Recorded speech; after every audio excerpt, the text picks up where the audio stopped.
करुणावरुणालय पालय मां भवसागरदुःखविदूनरुदं रचयाखिल दर्शन तत्त्वमिदं भवशङ्कर देशिकमे शरणम् गुरु पुंगव पुंगव केतनते समतामयतां नहि कोऽपि सुधि शरणागत वत्सल तत्त्वनिधे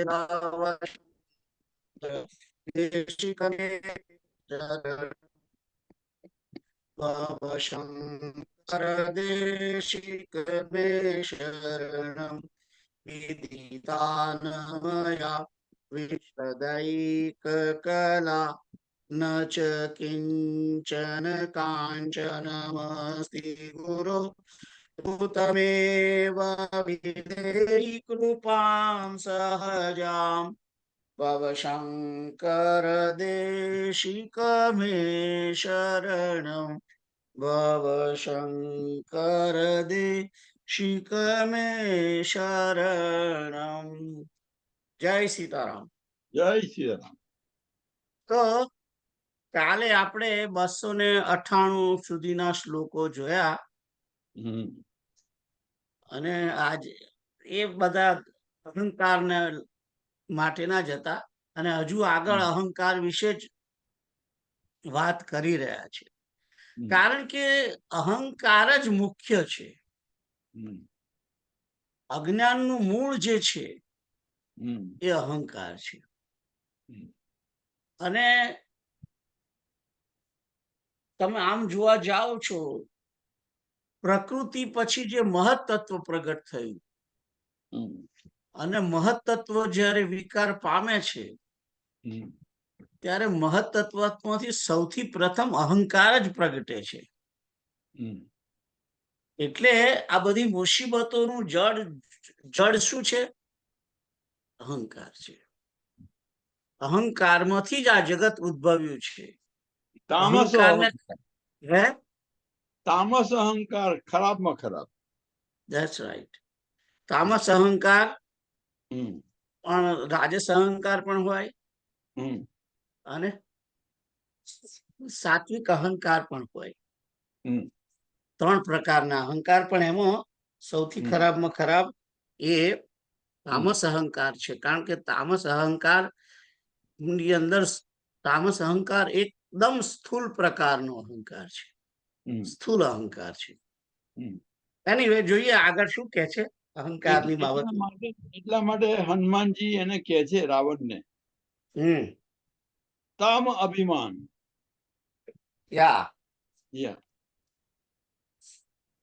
તો આપણે આગળ જઈએ. સોરી. એક સંત્યન્યે પ્રતિબંધા પુંસ સંસાર હેતવો દ્રષ્ટા તેષામેકં મૂલં પ્રથમ વિકારો ભવત્યહંકાર. આ 299 નંબરનો શ્લોક છે. શું કહે છે? पुरुष को इस संसार बंधन की प्राप्ति के कारण रूप संसार बंधन की प्राप्ति के कारण रूप और भी अनेक प्रतिबंध हैं, किंतु उन सब का मूल विकार अहंकार ही है. એટલે કહે છે કે ઘણા કારણો છે, કે છે કે ઘણા કારણો છે, પણ મૂળ કારણ અહંકાર છે, मुख्य कारण. क्योंकि समस्त अनात्म भावों का प्रभाव इसी से है. જે આપણે પહેલા કહેતો હતો એ જ વસ્તુ છે કે આ પુરુષ એટલે આત્મા, જીવાત્મા. જીવાત્માને આ સંસાર બંધન નું પ્રાપ્તિનું જે કારણ શું છે? અનેક કારણો છે. આમ તો અનેક કારણો છે, પણ અનેક કારણોમાં પણ સૌથી મૂળ પ્રથમ વિકાર એટલે કે કારણ એ અહંકાર છે. એમ જ અહંકાર જ છે. અને કારણ કે अन्य समस्त अनात्म भावों का प्रादुर्भाव इसी से होता है. એટલે બીજા જે અનાત્મ ભાવો છે, બીજા જે ભાવ છે માયાના, એ બધા જ ભાવો આ અહંકારથી જ પ્રગટ થાય છે એમ કે છે. જેમ વાત કરી મેં તમને પહેલા કે પુરુષમાંથી પ્રકૃતિ અને એ પ્રકૃતિમાંથી મહત્તત્વ પ્રગટ થયું અને મહત્તત્વ વિકાર પામ્યું અને વિકાર પામેલું મહત્તત્વના 3 અહંકાર. મહત્તત્વનું ઘરગથ્થું નામ શું? મહત્તત્વ તો મહત્તત્વ જે શાસ્ત્ર એ શાસ્ત્રીય નામ છે જ. ઓકે. એનું બીજું નામ નથી. પ્રકૃતિનું પણ ક્યાં બીજું નામ છે? માયા કહીએ છીએ બરાબર છે, પણ પ્રકૃતિ એ પ્રકૃતિ, મધર નેચર.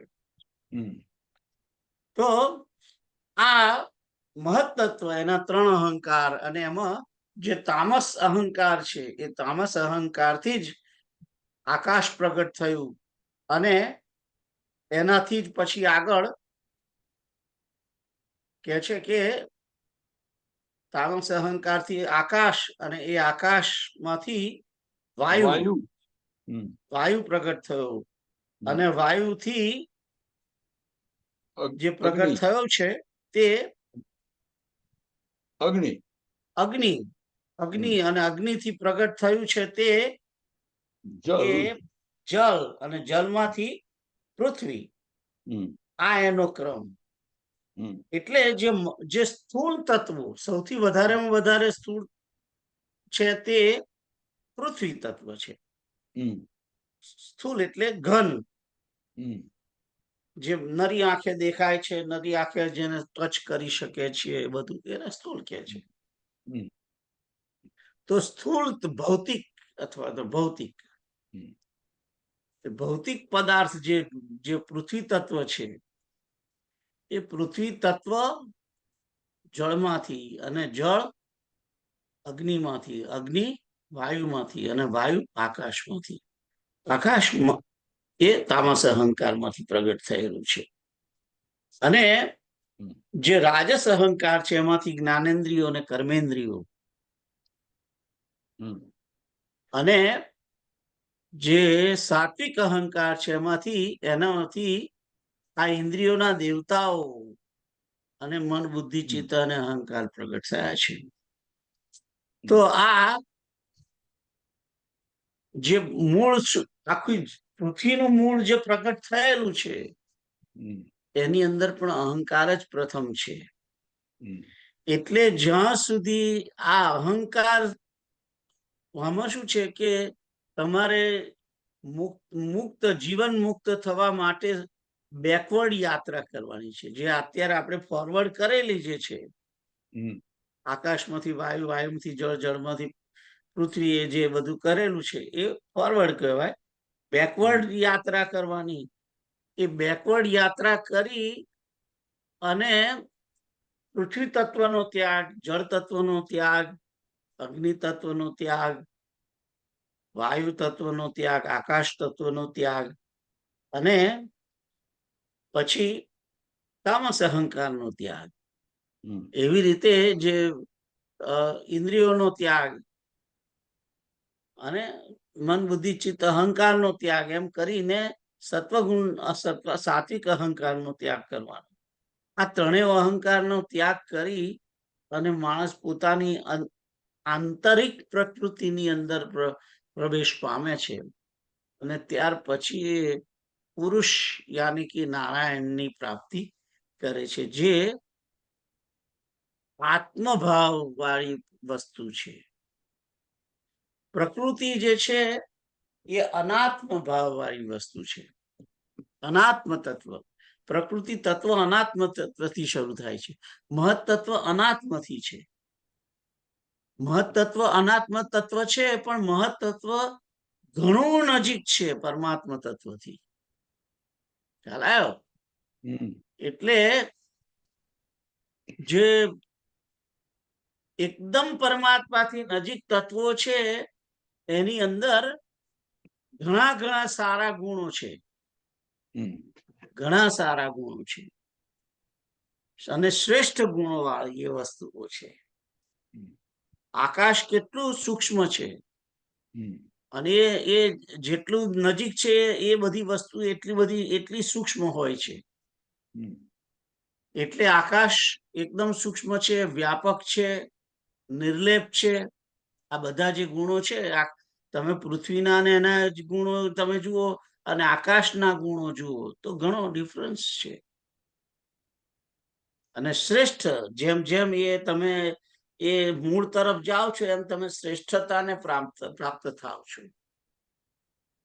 એનીવે, પણ મૂળ વાત આપણે વાત ચાલતી હતી કે આ અનાત્મ ભાવ જે છે એ અનાત્મ ભાવ નો પ્રાદુર્ભાવ એ અહંકારમાંથી જ છે. અને અહંકાર એ જ મૂળ વસ્તુ છે, મૂળ પ્રથમ વિકાર છે.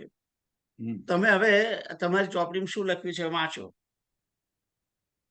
शब्दार्थ: पुरुष को इस संसार बंधन की प्राप्ति के कारण रूप और भी अनेक प्रतिबंध है, किंतु उन सब का मूल प्रथम विकार अहंकार ही है, क्योंकि अन्य समस्त अनात्माओं का प्रादुर्भाव इसी से होता है. भावार्थ: मनुष्य को इस संसार में कई प्रकार के बंधन है. काम, क्रोध, लोभ, मोह, वासना, कामना, इच्छाएं, तृष्णा, मोह, मद, मत्सर आदि सभी बंधन स्वरूप है, किंतु इन सब के मूल में अहंकार है, जिससे ये सभी उत्पन्न होते हैं, तथा अहंकार नाश से ही सभी अपने आप विलीन हो जाते हैं. अहंकार ही सर्वप्रथम एवं मूल विकार है. जब चेतन ब्रह्म का प्रकृति के गुणों के साथ संयोग होता है तो सर्वप्रथम बुद्धि प्रकट होती है, तथा इसी बुद्धि का विकृत रूप अहंकार है. इसी अहंकार के कारण कामना, वासना आदि विकार उत्पन्न होते हैं, जो जीव के बंधन का कारण बन जाते हैं. फरी एक वक्त वाचू छू. भावार्थ: सीताराम. या मनुष्य को इस संसार में कई प्रकार के बंधन है. काम, क्रोध, मोह, वासना, इच्छाएं, तृष्णा, मोह, मद, मत्सर आदि सभी बंधन स्वरूप है, किंतु सबके मूल में अहंकार है, जिससे ये सभी उत्पन्न होते हैं, तथा अहंकार नाश से ही सभी अपने आप विलीन हो जाता है. अहंकार ही सर्वप्रथम एवं मूल विकार है. जब चेतन ब्रह्म का प्रकृति के गुणों के साथ संयोग होता है तो सर्वप्रथम बुद्धि प्रकट होती है, तथा इसी बुद्धि का विकृत रूप अहंकार है. इसी अहंकार के कारण कामना, वासना आदि विकार उत्पन्न होते हैं, जो जीव के बंधन का कारण बन जाते हैं. अब आ वाक्य छे कि जब चेतन ब्रह्म का प्रकृति के गुणों के साथ संयोग होता है तो सर्वप्रथम बुद्धि प्रकट होती है, तथा इसी बुद्धि का विकृत रूप अहंकार है. एक सिक्कानी बे बाजुओ ના, મારું એવું માનવું છે કે જેણે આ ટ્રાન્સલેશન લખ્યું છે એને શાસ્ત્ર ને બરાબર એ નથી કર્યું. કારણ કે જે રીતે આપણે ભાગવત અને બધા બીજા ગ્રંથો પણ પુરાણો જે બધા કહે છે એ પ્રમાણે તો પ્રથમ તો પ્રકૃતિમાંથી મહત્તત્વ જ પ્રગટ થયેલું છે અને મહત્તત્વમાંથી 3 અહંકાર પ્રગટ થયા છે અને એમાં જે સાત્વિક અહંકાર છે એમાં સૌથી પ્રથમ બુદ્ધિ પ્રગટ થઈ જશે, બરાબર છે, પણ બુદ્ધિમાંથી અહંકાર પ્રગટ નથી થયો. અહંકાર તો પહેલો જ પ્રગટ થયો છે. બુદ્ધિ કા વિકૃત રૂપ કે છે. હા, એ ખોટું છે. ખોટું છે. કારણ કે હું તો અડિયો દડિયો કરીને ભાગવત ને લઈ જાઉં. ભાગવત જે કહે એ જ સાચું. કારણ કે આ જે કોમેન્ટ્રી લખેલી જેને છે એ એમાં એને શાસ્ત્રનો તો કોઈ ઉલ્લેખ કર્યો નથી ને. અને આ જે આવું જે કહ્યું કે બુદ્ધિમાંથી અહંકાર પ્રગટ થયો છે એવું તો આ શ્લોક પણ નથી કહેતો. શંકરાચાર્ય એવું કહ્યું નથી. એમણે તો નહીં તો પહેલું ચોખ્ખું કહ્યું છે કે બધાનો સૌથી પ્રથમ વિકાર જ અહંકાર છે. ચોખ્ખું લખ્યું છે ને, લખ્યું જ છે ને. અને જે આગળ પહેલો ફકરો તમે વાંચ્યો એની અંદર પણ આ બધા જે અનર્થો છે, બધા કામ ક્રોધ આ બધું એનું મૂળ પણ અહંકાર છે એ કહ્યું ને આગળ. એટલે હું એ ખોટું માનું છું. એ સ્ટેટમેન્ટ બરાબર નથી. તમને હું બતાવું, ચાલો ભાગવતકાર ખોલો. શ્રીમદ ભાગવતમાં સ્કંદ નંબર 3. આમ તો પ્રથમ સ્કંદમાં જ છે પણ 3 કે 3 ઉભા ને એક મિનિટ, બીજા સ્કંદમાં છે એટલે 3માં તો છે, ચોક્કસ છે. પહેલા ભાગમાં છે. જુઓ,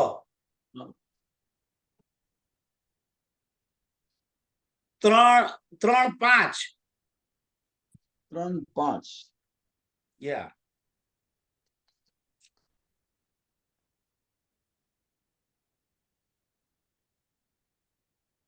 ત્રણ 5-29 અથવા 28 જુઓ ને પહેલા તો.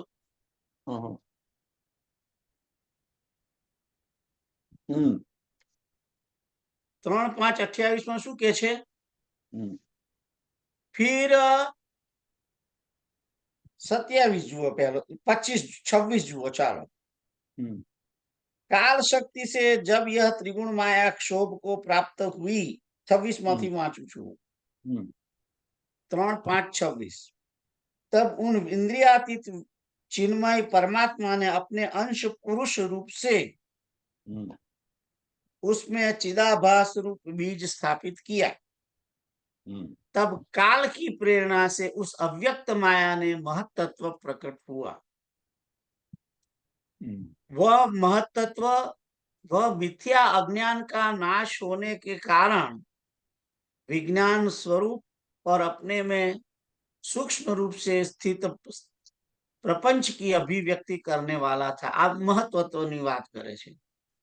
फिर चिदाभास गुण और काल के अधीन उस महत्तत्व ने भगवान की दृष्टि पड़ने पर विश्व की रचना के लिए अपना रूपांतर किया. महत्तत्व के विकृत होने पर अहंकार की उत्पत्ति हुई. लख्યું છે ચોખ્ખું?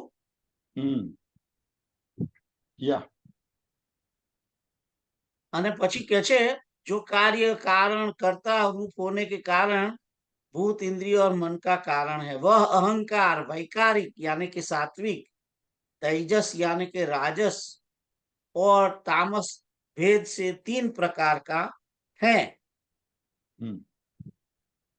अतः अहं तत्व में विकार होने पर वैकारिक अहंकार से मन और जिससे विषयों का ज्ञान होता है वे इंद्रियों के अधिष्ठाता देवता हुए। ये सात्विक अहंकार थी।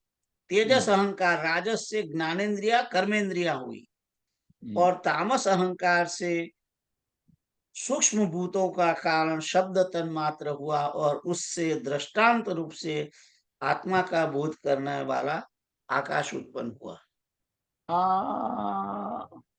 आ तेजस शब्द केम राख्यो? राजस ने बदले कशुं कशुं કશુંક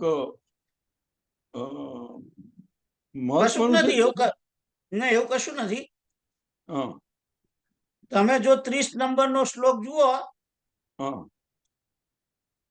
તો વૈકારિક નું બીજું નામ સાત્વિક છે, તેજસ નું બીજું નામ રાજસ છે અને તામસ એમ લખ્યું, એવું કેવી રીતે લખ્યું છે? વૈકારિક વૈકારિક નું મૂળ શું? આમ વોટ ઇઝ ધ એ ખબર નહીં, પણ જે આ જે ઉપનિષદ છે ને એની અંદર તેજસ, વૈકારિક અને બીજો એક એક એક એક મિનિટ, કશો વાંધો નહીં. હવે આ તો હું એટલે બીજું નામ છે એવું, એનું બીજું નામ છે, પણ આપણે સાદી ભાષામાં તમે સત્વ રજ અને તમ ગણો ને, ખ્યાલ આવ્યો? અને પછી તો એ બધી આગળ એ બધી જે છે આકાશમાંથી ઉત્પન્ન થયો એ બધી વાત કરેલી છે, રાઈટ? હવે એટલે તમને ખબર પડી ગઈ કે બુદ્ધિ તો એમાં છે જ નહીં ત્યાં આગળ. ના. ઓલરાઈટ, હવે હું બીજી જગ્યાએ બતાવું છું, ચાલો. કારણ કે જે પ્રગટ સ્થિતિ જે થઈ છે એ તો બે જગ્યાએ બતાવી છે ને. પ્રગટીકરણ જે થયેલું છે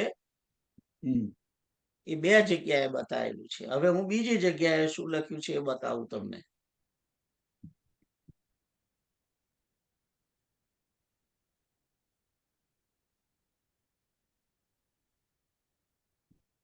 આ બીજું છે, બરોબર. પ્રથમમાં શું છે?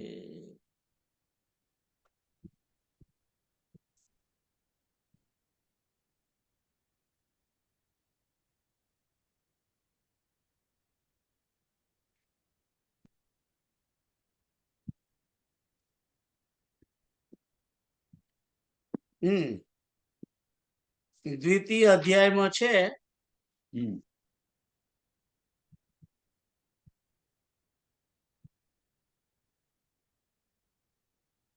અધ્યાય, બીજો અધ્યાય, બીજો અધ્યાય એ જ સ્કંદમાં? ના, બીજા સ્કંદમાં. બીજા સ્કંદમાં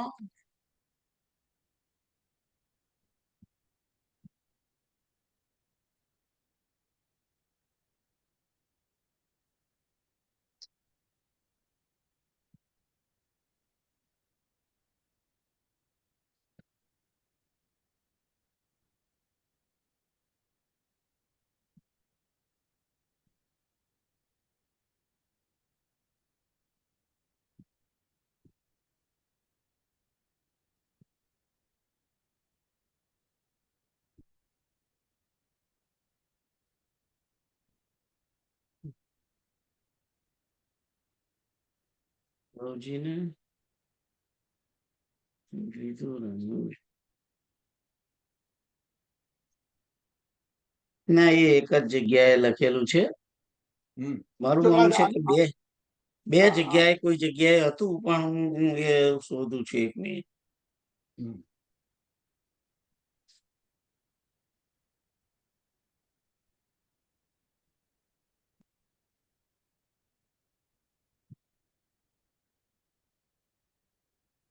ના, વિરાટ સ્વરૂપનું વર્ણન બે જગ્યાએ છે, પણ જે જગતની સર્ગની જે વાત છે એ તો એક જ જગ્યાએ, એ ત્યાં અમે બતાવીએ જ છે. કદાચ બીજે હોય તો બ્રહ્માજીની ઉત્પત્તિ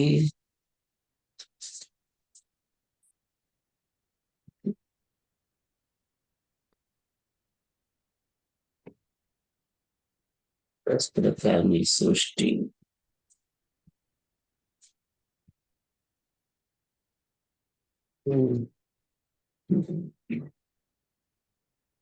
ના બીજું નથી ત્યાં. તો એ જ મેં તમને બતાવી એ જ છે. પરમાત્મા જે વિરાટ સ્વરૂપ છે એનું 2 વખત વર્ણન આવ્યું છે. એક બીજા અધ્યાયના 9માં છે અને એક આ 3જા સ્કંદની અંદર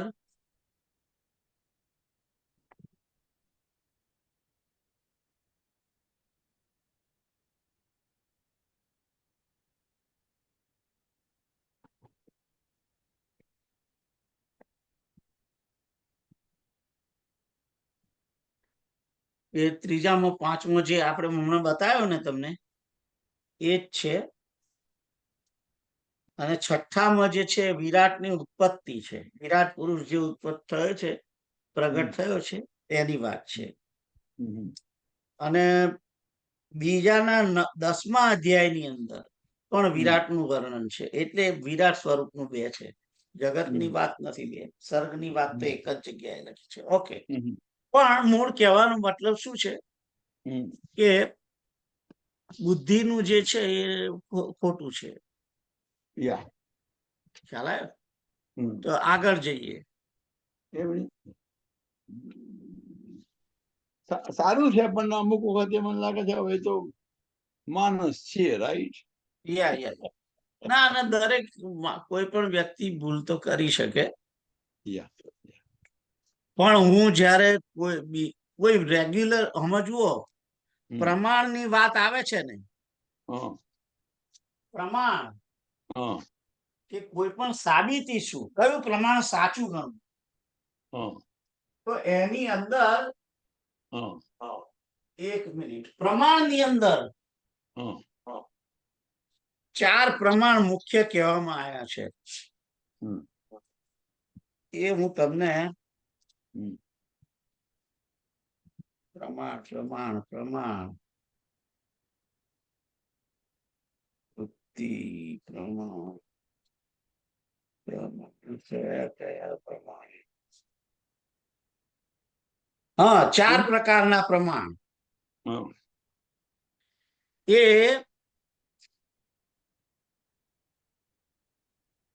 શ્રુતિ પ્રમાણ,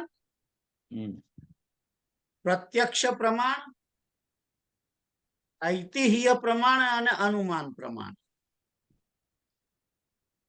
કોઈ પણ વસ્તુ જ્યારે તમે એને કહેવામાં આવે છે ત્યારે કોણ પ્રમાણ, કોણ એટલે કોણે તમને કહ્યું, કોણ મેઇન કેનર કોણ છે એને પ્રમાણ કહેવાય. તમે કોણ કે પ્રમાણ બતાવો, એવું આપણે કહીએ ને કે એનું શું પ્રમાણ છે કે ભાઈ આ આવ્યો તો અહીંયા આગળ, એવું બધું કહે છે ને આપણે કોઈ વખતે. એટલે કે છે કે તમે જે વાત કરો છો એનું પ્રમાણ શું, તું જે બોલું છું એનું પ્રમાણ શું, એમ બેઝિકલી. તો પ્રમાણના માટે જુઓ 11મા અધ્યાયની અંદર, સોરી 11મો સ્કંદ 19મો અધ્યાય અને 17મો શ્લોક, 11, 19, 17, બરાબર? આ 4 પ્રમાણ બતાવે છે કે કોઈ પણ વસ્તુને સમજવી હોય તો એમાં 4 જગ્યાથી પ્રમાણ લેવાય. તો એમાં શ્રુતિ, પ્રત્યક્ષમ, ઐતિહ્યમ અને અનુમાન, આ 4 પ્રમાણ જે છે એ મુખ્ય છે.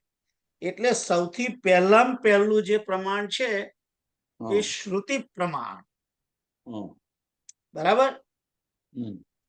એ શ્રુતિ પ્રમાણ જે છે એટલે કે વેદ શું કહે છે એ બાબત, એ વેદ કે એ માન્ય કહેવાય એમ. બીજું પ્રમાણ શું છે? પ્રત્યક્ષ પ્રમાણ. એટલે કે તમે એને સામે જોઈ શકો છો કે ભાઈ અગ્નિ તો કે એનાથી ખાવા ગરમ થાય, અગ્નિની અંદર તેજ તત્વ છે, તેનું પ્રમાણ શું? તો કે પ્રત્યક્ષ પ્રમાણ. તમે એની આગળ કાગળિયું રાખો, કાગળિયું સળગે, એની અંદર હાથ નાખો તો હાથ દાજે, એને પ્રત્યક્ષ પ્રમાણ કહેવાય. કે પછી તમે કહો કે સૂર્યનારાયણ છે, તો કે પ્રમાણ શું? તો કે દરરોજ સવારે ઉઠું ત્યાં જો બહાર આવીને આકાશમાં સૂર્ય ઉગે છે, એ પ્રત્યક્ષ પ્રમાણ કહેવાય. પછી ત્રીજું છે ઐતિહ્ય પ્રમાણ. એટલે મહાપુરુષો, પ્રસિદ્ધ મહાપુરુષો એ જે કહેતા હોય એ ઐતિહ્ય પ્રમાણ, ઇતિહાસનું જે પ્રમાણ છે તે, એટલે કે પુરાણોમાં બતાવેલું જે છે તે, ઉપનિષદોમાં બતાવેલું છે તે. ખ્યાલ આવ્યો? અને અનુમાન પ્રમાણ. અનુમાન પ્રમાણ એટલે કે તમારે અનુમાન એટલે કે અનુમાન પ્રમાણમાં શું છે? ધુમાડો હે? ધુમાડો હોય તો અગ્નિ હોય. હા, બસ એ અનુમાન. સવારમાં ઉઠો અને બહાર જાઓ અને રોડ ઉપર ભીનું છે, ભીંજવેલી છે, એનો અર્થ કે રાત્રે વરસાદ પડ્યો હશે, એ અનુમાન પ્રમાણ કહેવાય. બરાબર? હવે જુઓ, આ જે ભાઈ બોલે છે, આ જેણે બી આ ટ્રાન્સલેશન લખ્યું છે, કે જેણે કહ્યું કે ભાઈ આ બુદ્ધિમાંથી અહંકાર પ્રગટ થયો, તો હું શું કરું? હું આ ચાર પ્રમાણથી એને તપાસું કે ભાઈ મહાપુરુષ છે કે નહીં, પુરાણમાં છે કે નહીં, પ્રત્યક્ષ છે કે નહીં. પ્રત્યક્ષ તો આપણને ખબર ના પડે બુદ્ધિથી અહંકાર પ્રગટ થયો છે કે નહીં, એ તો કઈથી ખબર પડવાની છે? વેદ એવું કે છે કે નહીં? તો આ ચાર રીતે તમારે ગણવાનું. એટલે પુરાણ મારા માટે, કારણ કે પુરાણની જે રચના કરેલી છે એ વેદવ્યાસે કરેલી છે. ખ્યાલ આવ્યો? એ ઐતિહ્ય પ્રમાણ છે, એ ઐતિહ્ય પ્રમાણ. અને એમાં બી પાછું જુઓ, પુરાણ તો, કારણ કે વ્યાસ નારાયણ જ સૌથી મોટા મહાપુરુષ છે. ઓલરાઈટ? ભગવાન શ્રી કૃષ્ણના મુખમાંથી વેદ નીકળેલા છે, અને એ વેદ વેદતા છે. એમણે ગીતા પોતે કહેલી છે, એટલે કૃષ્ણનું પ્રમાણ જે છે એ ગીતામાં કોઈ વસ્તુ કહેલી હોય તો તમે એને પ્રમાણ માની શકો. ખ્યાલ આવ્યો? એટલે આ રીતે તમારે જોવાનું છે. હવે પીઝા ખાધેલો માણસ છે, બીજું કે મહાપુરુષોમાં પણ જોવાનું કે મહાપુરુષ કેટલો આધ્યાત્મિક લેવલે અપ છે. તમને ખ્યાલ આવ્યો? આજે હું કશું કહેતો હોઉં પણ બાપુ બીજું કહેતા હોય એ બાબતમાં, તો પ્રમાણ તરીકે બાપુનું લેવાય, મારું ના લેવાય. ખ્યાલ આવે છે? કે જેની આધ્યાત્મિક લેવલ જેટલું ઊંચું છે એટલું એનું વચન વધારે પ્રમાણદાયક કહેવાય. ખબર પડી? એ બાપુ કાયમ કયા કરે છે કે સાધુની અંતઃકરણની પ્રવૃત્તિ. That's right. Absolutely right. એટલે આ ચાર પ્રકારના જે પ્રમાણ છે એને જ ગણવાના. એટલે કોઈ આ ટ્રાન્સલેશનમાં તો એવું લખ્યું નથી, એટલે કે શંકરાચાર્યએ તો એવું કહ્યું નથી ને. એટલે આ જેણે આવું કોમેન્ટ્રી લખી છે એનું પોતાનું એવું લખેલું છે, પોતાનું વાક્ય છે. ખ્યાલ આવ્યો? એટલે એને પ્રમાણ પૂર્વક ના કહેવાય. પ્રમાણ પૂર્વક તો ભાગવત કહેતું હોય કે મહાભારત બોલતું હોય કે ગીતા કહેતું હોય એને પ્રમાણ કહેવાય. એટલે હંમેશા શાસ્ત્રને પ્રમાણ પૂર્વક ગણવું. કોઈ પણ તમને પૂછે કે ભાઈ આ શીતળા માતાને પૂજો, તો પૂછો કે પ્રમાણ કયું છે? કોઈ જગ્યાએ પ્રમાણ છે શીતળા માતાનું? કોઈ ચોપડીઓ લખી કાઢીને તમે દોષી પ્રમાણ ના ચાલે. સંતોષી માતાના શુક્રવાર કરવાના, પણ કઈ જગ્યાએ લખ્યું છે બતાવો ને, કયા પુરાણમાં લખ્યું છે? કયા પુરાણની અંદર લખ્યું છે કે આ સાઈ બાબા ભગવાન છે? લો, ક્યાં લખ્યું છે? કયું પુરાણ કે છે? કયું પુરાણ એમ કે છે કે સહજાનંદ સ્વામી ભગવાન છે? કયું પુરાણ બોલે છે? એ પોતે કહેતા નથી. એટલે તમે કોઈ પણ વ્યક્તિ બોલે એટલે એને પૂછવાનું હોય કે ભાઈ પ્રમાણ ક્યાં છે, ક્યાં કોણ કે છે આવું, કયા પુરાણમાં લખ્યું છે, કયા શાસ્ત્રની અંદર વાત કરો છો તમે? મનુસ્મૃતિમાં લખ્યું છે? કહું છું આપણે કહેવાનું કે તમે 10 વર્ષની મુદત આપું છું, 10 વર્ષ મારો છાલ છોડો. એટલે એમને કહેવાનું મારા જેવો હોય 80 એ પહોંચે છે, રાઈટ? આપણે 10 વર્ષમાં ટપ થઈ જવાના. આપણે કહેવાનું 10 વર્ષમાં તમે મને પ્રમાણ લઈને આપજો, ત્યાં સુધી તો હું જતો રહીશ. એટલે આ બધું જે અત્યારે સનાતન ધર્મનું અસ્તિત્વ કેમ આવું ડોળવાયું છે, જે ડામાડોળ થયેલું છે? કારણ કે જે ઉઠ્યો એ પોતાની વાત જાહેર કરે છે, ખોટી ખોટી. એની જોડે કોઈ પ્રમાણ નથી. ખ્યાલ આવ્યો? સીતારામ, આગળ જઈએ તો બીજી એ વસ્તુ જુદી, આખી વાત જુદી, જુદા માર્ગે ચડી ગયા. પણ આ ઐતિહ્ય શબ્દનો અર્થ શું? ઐતિહ્ય, ઐતિહાસિક. ઐતિહ્ય એટલે કે ઇતિહાસ, સાત્વિક ઇતિહાસ. હા, સાત્વિક ઇતિહાસ ના, ઇતિહાસ એટલે ઇતિહાસ જે બનેલું છે તે. એમાં સાત્વિક, રાજસ, ગુણ એવું ના હોય. પણ ઇતિહાસમાં બી લેવલ હોય ને. હા, તે એ જ કહું છું ને કે ઐતિહ્ય એટલે કે પુરાણો ઇતિહાસ છે ને. પુરાણો લખેલા જે છે, પુરાણ કેટલા જૂના છે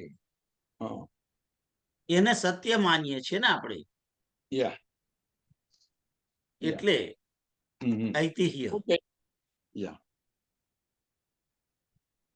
હવે તમે એમ કહેતા હતા કે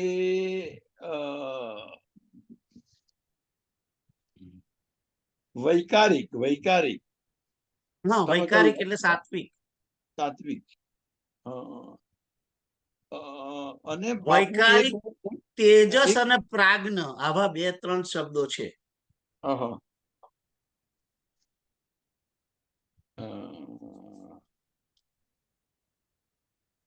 પણ તમે વૈકારિક શબ્દથી ગૂંચાવાની જરૂર નથી. તમે સત્વ, રજન તમ ગણો. બસ ગામઠી ભાષાના શબ્દો રાખો. કારણ કે એ જે શ્લોક મેં તમને બતાવ્યો 3:5:30, ત્યાં આગળ વૈકારિક લખ્યો હતો ને કૌંસમાં સાત્વિક લખ્યું છે ચોખ્ખું. આપણે આગળ જઈએ. રાજસ લખ્યું છે ને કૌંસમાં ચોખ્ખું તેજસ લખ્યું છે. ખ્યાલ આવ્યો?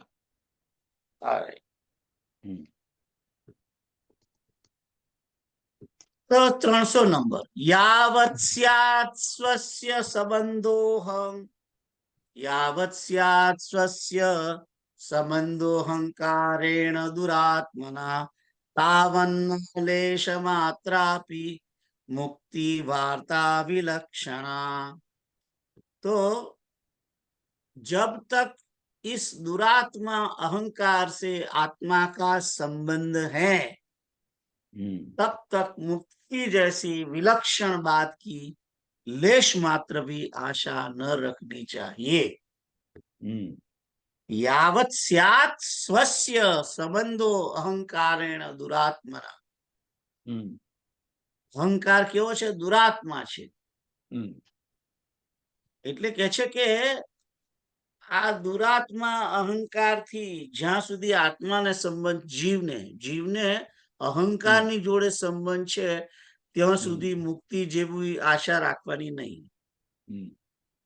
એટલે કે જો આપણે આ જીવને જો અહંકાર હોય અંદર તો મુક્તિની આશા રાખવાની જ નહીં.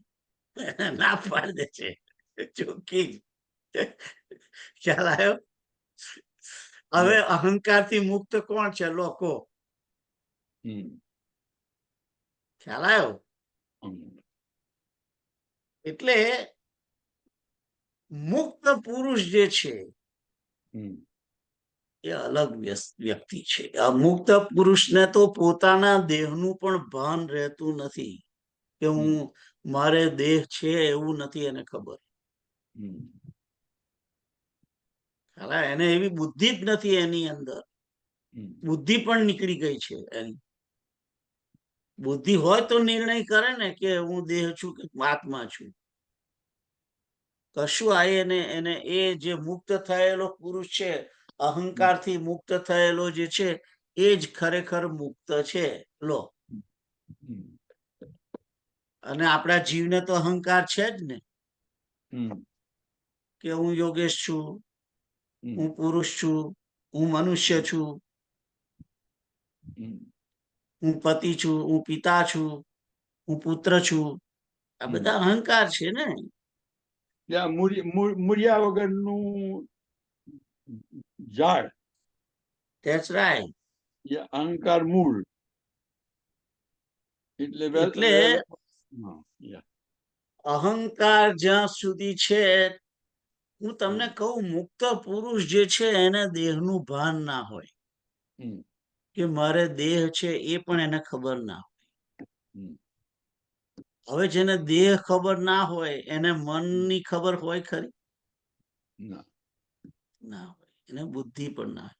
પાગલ જે વ્યક્તિ હોય ને, એકદમ પાગલ, એને એ મુક્તની દશાનું વર્ણન છે. લો, એકદમ પાગલ. અને મુક્તની દશાના વર્ણન તમારે જાણવા હોય કેવો હોય એનું વર્ણન કર્યું છે. હું તમને કહું કઈ જગ્યાએ. ચાલુ રાખો. ભાગવતમાં જ છે. મુક્ત પુરુષ એનું વર્ણન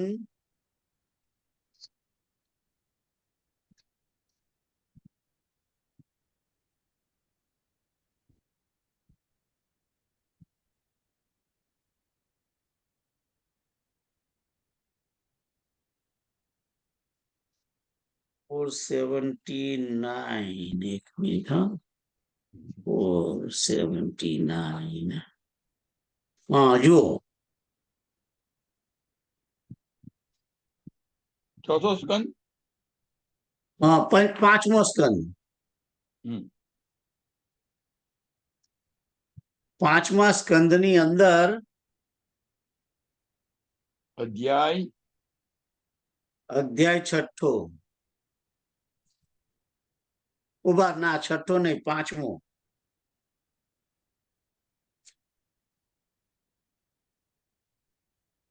પાંચમા અધ્યાયમાં 5 અને 5 5 29 28 થી શરૂ કરો ને તમે. 5 5 28. 28 થી તે 35 સુધી, એટલે એન્ડ ઓફ ધ.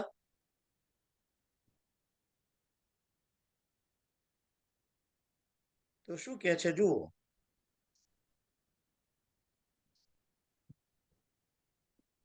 કેવલ 28મા શ્લોકમાં અડધેથી જ વાંચું છું હું તો. केवल शरीर मात्र का परिग्रह रखा और सब कुछ घर पर रहते ही छोड़ दिया। अब वे वस्त्रों का भी त्याग करके सर्वथा दिगंबर हो गए। राजा हो, राजा। उस समय उनके बाल बिखरे हुए थे, उन्मत्त का वेश था। इस स्थिति में वे आहवनीय अग्निहोत्री आहवनीय अग्नियों को अपने में लीन करके सन्यासी हो गए। वे और ब्रह्मावर्त देश से बाहर निकल गए। वे सर्वथा मौन हो गए थे। कोई बात करना चाहता तो बोलते नहीं थे।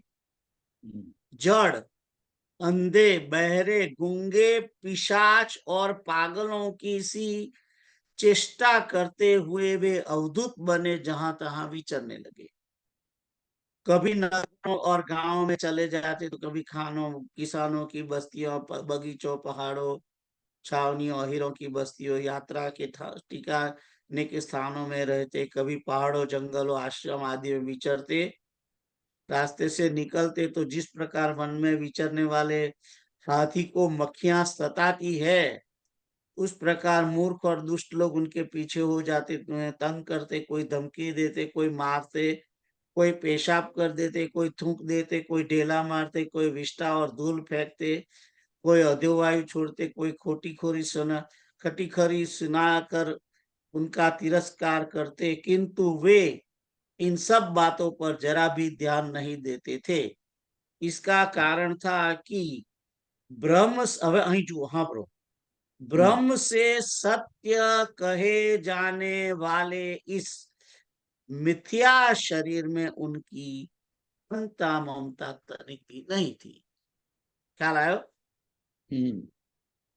वे कार्य कारण रूप संपूर्ण प्रपंच के साक्षी होकर परमात्मा स्वरूप में ही स्थित थे। इसीलिए वे अखंड चित्त वृत्ति से अकेले ही पृथ्वी पर विचरते। यद्यपि उनके हाथ, पैर, छाती, लंबी लंबी बाहें, कंधे, गले, मुख और अंगों की बनावट सुकुमार थी। आ બધું એનું વર્ણન છે 31 સુધી। और 32મો जुओ, 32મો। जब भगवान ऋषभ ने देखा कि यह जनता योग साधन में विघ्न रूप है और उससे बचने का उपाय विभत्स वृत्ति से रहना ही है, तब उन्होंने अजगर वृत्ति धारण कर ली। वे लेटे लेटे ही खाने पीने, चबाने, मल मूत्र त्याग करने लगे। वे अपने त्यागे हुए मल में ही लौट कर शरीर को उससे सान लेते, किंतु उनके मल में दुर्गंध नहीं थी, बड़ी सुगंध थी। और वायु उस सुगंध को लेकर उनके चारों ओर 10 योजन के सारे देश को सुगंधित करती थी। इसी प्रकार गौ, मृग, काक आदि वृत्तियों को स्वीकार करके, એટલે ગાયની જેમ, મૃગની જેમ, કાક એટલે કે કાગડાની જેમ, એની બધી બધી વૃત્તિ સ્વીકાર કરી। कभी चलते हुए, कभी खड़े खड़े, कभी बैठे हुए, कभी लेटे लेटे ही खाने पीने और मलमूत्र का त्याग करने लगते थे। परीक्षित परमहंसों को त्याग के आदर्श की शिक्षा देने के लिए इस प्रकार मोक्षपति भगवान ऋषभ ने कई तरह की योगचर्याओं का आचरण किया। वे निरंतर सर्वश्रेष्ठ महान आनंद का अनुभव करते रहते थे। उनकी दृष्टि में निरुपाधिक रूप से संपूर्ण प्राणियों की आत्मा अपने आत्मस्वरूप भगवान वासुदेव से किसी प्रकार का भेद नहीं था। એટલે હું જ બ્રહ્મ છું, એમાં કોઈ ભેદ નથી એમની જોડે। इसीलिए उसके सभी पुरुषार्थ पूर्ण हो चुके थे। उनके पास आकाश गमन, मनोजित्व, अंतर्धान, परकाय प्रवेश, दूर की बातें सुन लेना, दूर के दृश्य देख लेना आदि सब प्रकार की सिद्धियां अपने आप ही मांगी नहीं, अपने आप ही हो सेवा करने को आई, परंतु उन्होंने मन से उसे आदर ग्रहण नहीं किया, आया ग्रहण नहीं किया। હવે જુઓ નીચે છઠ્ઠામાં શું લખે છે। જે પ્રશ્ન પૂછ્યો પેલાએ के परीक्षित है कि योग रूप आयु से प्रज्वलित हुई ज्ञानाग्नि से जिनके राग आदि कर्म बीज दग्ध हो गए, उन आत्मा मुनियों को देववश स्वयं ही अणिमादि सिद्धियां प्राप्त हो जाए तो वे उनके राग आदि द्वेष कारण तो એટલે કેમ એમણે સ્વીકાર ના કર્યો આવું પૂછ્યું. સિદ્ધિ મળતી થઈ તો લઈ લેવી જોઈતી. ત્યારે કહે છે કે જવાબ શું આપે છે? तुम्हारा कहना ठीक है, संसार में जैसे चालक व्याघ એટલે કે વાઘ अपने पकड़े हुए मृग का विश्वास नहीं करते, उसी प्रकार बुद्धिमान लोग इस चंचल चित्त का भरोसा नहीं करते. ऐसा ही कहा भी है, इस चंचल चित्त से कभी मैत्री नहीं करनी चाहिए. इसमें विश्वास करने से ही मोहिनी रूप में फंसकर महादेव जी का चिरकाल का संचित तब क्षण हो गया था.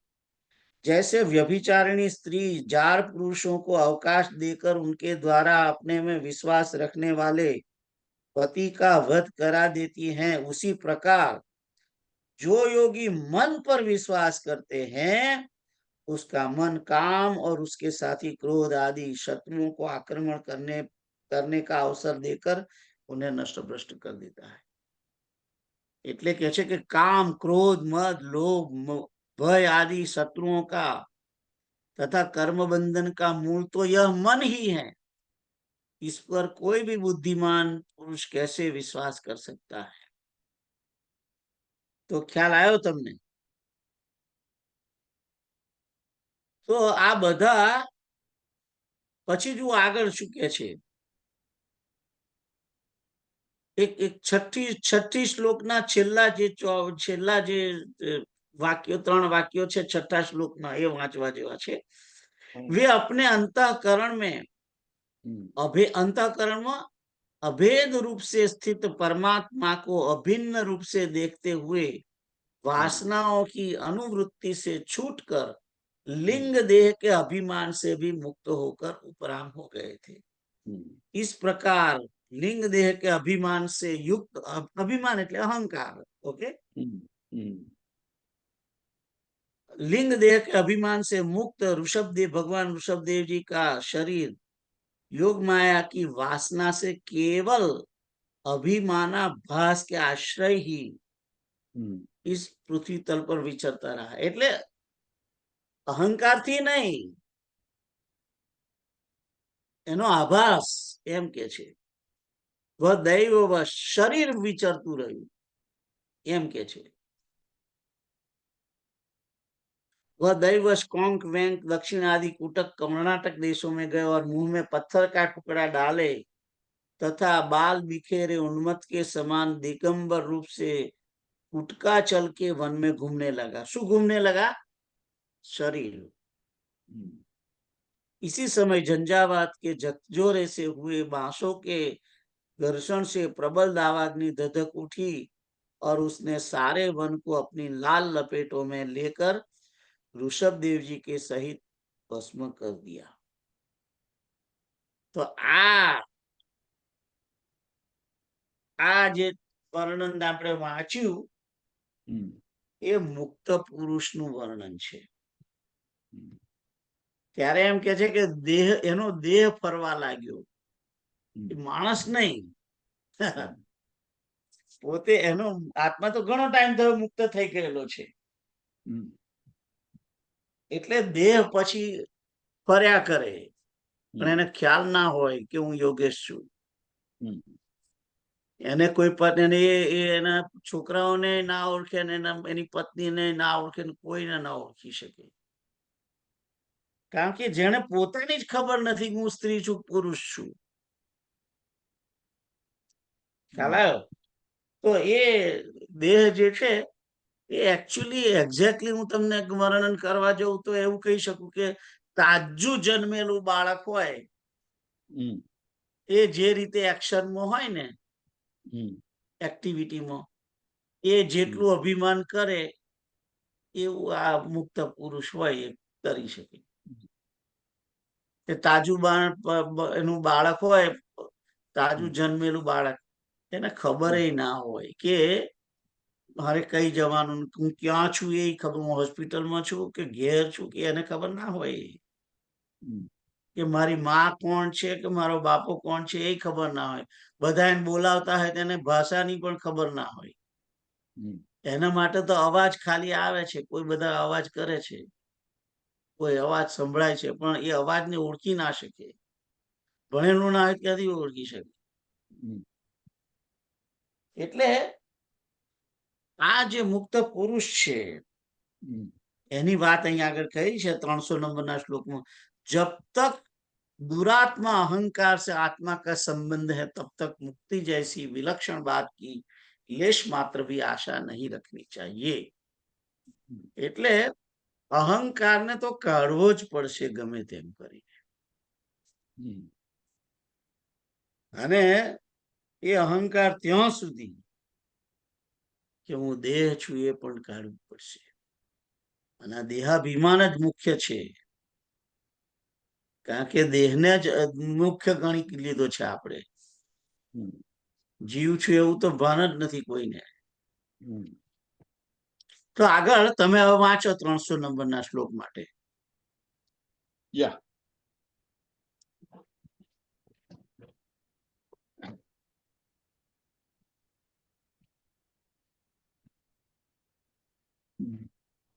शब्दार्थ.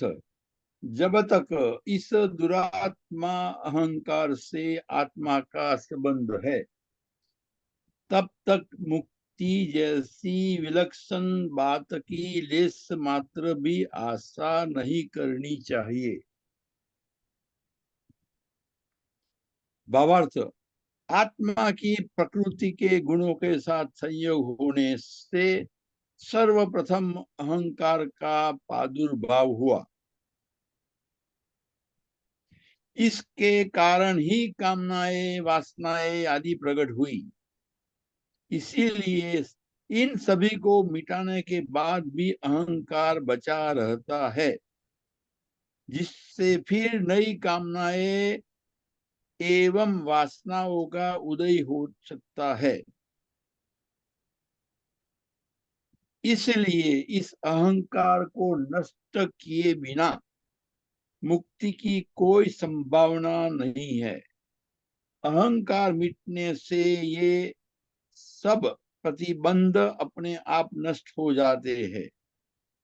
जीव का स्वरूप अहंकार के ही कारण है, अन्यथा यह जीव भाव ही नष्ट हो जाता है, जिससे केवल शुद्ध आत्मा ही शेष रह जाता है.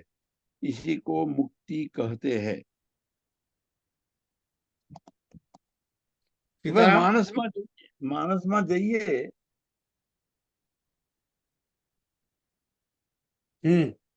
तो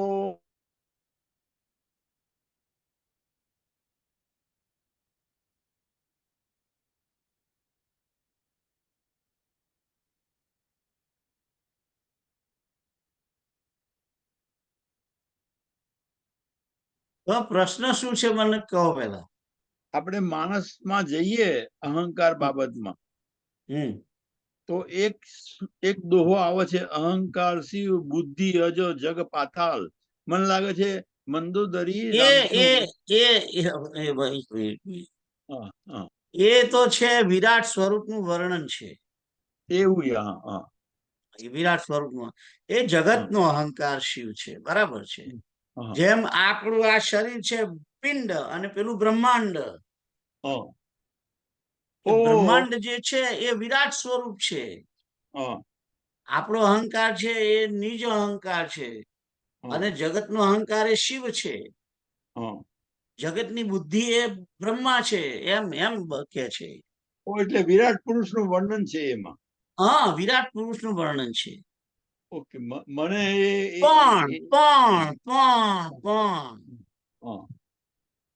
આ જે આપણે વાંચીએ છીએ એ જ્ઞાન વિષયક ગ્રંથ છે. જ્ઞાન માર્ગનું છે આ બધું. રામચરિત માનસ જ્ઞાનનો ગ્રંથ નથી, એ ભક્તિનો ગ્રંથ છે, સમજી લો તમે. કારણ કે ભક્તિનું મૂળ શું છે? ભગવાન છે હમ એ રામનું વર્ણન કરે છે, બ્રહ્મનું વર્ણન નથી કરતું. હમ અહીં બ્રહ્મની વાતો છે બધી. હા એટલે ભક્તિ વિષયક અહંકાર કેવો છે, શું કે છે એના માટે રામચરિતમાનસમાં અસ અભિમાન જાય જની ભૌરે મેં સેવક રઘુપતિ પતિ. એ અહંકાર ભક્તિનો અહંકાર છે કે હું રામનો સેવક છું અને આ રામ છે એ મારા સ્વામી છે, હું રામનો સેવક હું, એ અહંકાર છે, બીજું કોઈ અહંકાર નથી. એની અંદર અહંકાર ભક્તિની અંદર આજ કે હું રામનો અંશ છું, રામનો સેવક છું, રામનો દીકરો છું, મારા મા બાપ રામ છે, માતા રામો મત પિતા રામચંદ્ર, સ્વામી રામો મત સખા રામચંદ્ર, સર્વસ્વ મે રામચંદ્રો દયાળ. એ ભક્તિનો અહંકાર છે, ભક્તિ વિષયક અહંકાર. અને એટલે કે છે કે મેં સેવક સચરાચર રૂપ સ્વામી ભગવંત. એ પણ એનું જ છે ને, રામચરિત માનસ નું જ છે ને. પેલું સુતીક્ષ્ણ બોલે છે, આ હનુમાનજી કિષ્કિંધા કાંડમાં કે છે એ. તો એ અહંકાર છે, મેં સેવક સચરાચર રૂપ સ્વામી ભગવંત. એ હનુમાનજી વિષય, હનુમાનજી જે રીતે અહંકારને ગણે છે તે. અને એટલે જ સુંદરકાંડ ની અંદર બોલે છે, રાવણ ને કે છે કે જીન મોહી મારા તે મેં મારે. અને રાવણ ને પ્રભુ કહીને બોલાવે છે ને, રાવણ ને પ્રભુ કે છે ત્યાં આગળ. તો કે રાવણ ને થોડો, આ તો બાપુની કથામાં મેં સાંભળેલું છે, એ રાવણ ને પ્રભુ કહીને કહ્યું છે, એનો અર્થ શું છે? કઈ રાવણ હનુમાનજી ના પ્રભુ છે? ના, તાત્વિક દ્રષ્ટિએ તો રામ છે એમ જ સમજે છે એને પણ. રાવણ ની અંદર પણ રામ છે, એ દ્રષ્ટિએ હનુમાન એને પ્રભુ કે છે કે મને ભૂખ લાગી એટલે પ્રભુ ભૂખા, એમ એવું કઈક કે છે ને કે તે કેમ ખાધું. તો સબકે પ્રિય પરમ દેહ પરતાને પ્રિય હોય છે ને એવું કઈ કે છે, મને ચોપાઈ આવડતી નથી. એનીવે તમે સમજી ગયા છો. આગળ જઈએ. એટલે એનો અર્થ એમ થયો કયા પ્લેટફોર્મ પર છીએ ગાડી. ભક્તિના પ્લેટફોર્મ પર ગાડી, જ્ઞાનના પ્લેટફોર્મ પર. સીતારામ સીતારામ સીતારામ. અહંકાર ગ્રહાન મુક્ત સ્વરૂપમ ઉપપદ્યતે ચંદ્રવત વિમલ પૂર્ણ સદાનંદ સ્વયં પ્રભ. अहंकार रूपी ग्रह से मुक्त हो जाने पर चंद्रमा के समान आत्मा निर्मल पूर्ण एवं नित्य आनंद स्वरूप प्रकाशमान होकर अपने स्वरूप को प्राप्त हो जाता है. એટલે અહીં આગળ ઉદાહરણ આપવામાં આવ્યું છે ગ્રહણનું, કે રાહુ જે છે એ ગ્રહણ વખતે આ ચંદ્ર અને સૂર્યને, આમ તો સૂર્યને પણ કરે છે પણ અહીં ચંદ્ર ગ્રહણ ની વાત કરેલી છે, કે ચંદ્રને ગ્રસી જાય છે ને એમ આપણને બધાને આ અહંકારે આપણને ગ્રસી લીધા છે ચંદ્રગ્રહણ ની જેમ. આત્મા જે આપણો આત્મા છે એ ચંદ્ર છે અને આપણો જે અહંકાર છે એ રાહુ છે. અને અત્યારે રાહુ એટલે કે અહંકારે આપણા આત્માને ગ્રહણ કરી લીધો છે, ઢાંકી દીધો છે. અહંકારે હું કરીને ઢાંકી દીધો છે. ઢાંકી દીધો છે ને. પેલો તો દેહમાં અભિમાન છે, દેહાભિમાન છે કે અમે 6 ગામના, અમે 5 ગામના, તમે 27 નાની 27 વાળાને અમે તો અમીન કહેવાઈએ, અમે પટેલ કહેવાઈએ, અમે એન્જિનિયર છે. આ બધા અહંકાર જ છે ને બધા. કોઈયા. પણ પોતે એમ નથી કે વિચારતો કે હું આત્મા છું, હમ. અને આત્માને તો કોઈ જાતિ જેવું હોતું નથી. હમ. આત્મા તો તમામ યોનિઓના પ્રાણીઓથી ઉપર છે. હમ. એને જાતિ જેવું ના હોય. એ તો કૂતરાની અંદર રહેલો આત્મા કો કે મનુષ્યની અંદર રહેલો આત્મા તો આત્મા સેમ જ છે. હમ. એટલે જાતિનું અભિમાન પણ ના હોય. અને જોડે જોડે નર અને માદાનું પણ અભિમાન ના હોય. પણ અહંકાર છે એના કારણે આ આત્મા ઢંકાઈ ગયેલો છે, અને આપણે આત્મ સ્વરૂપને ભૂલી ગયા છે.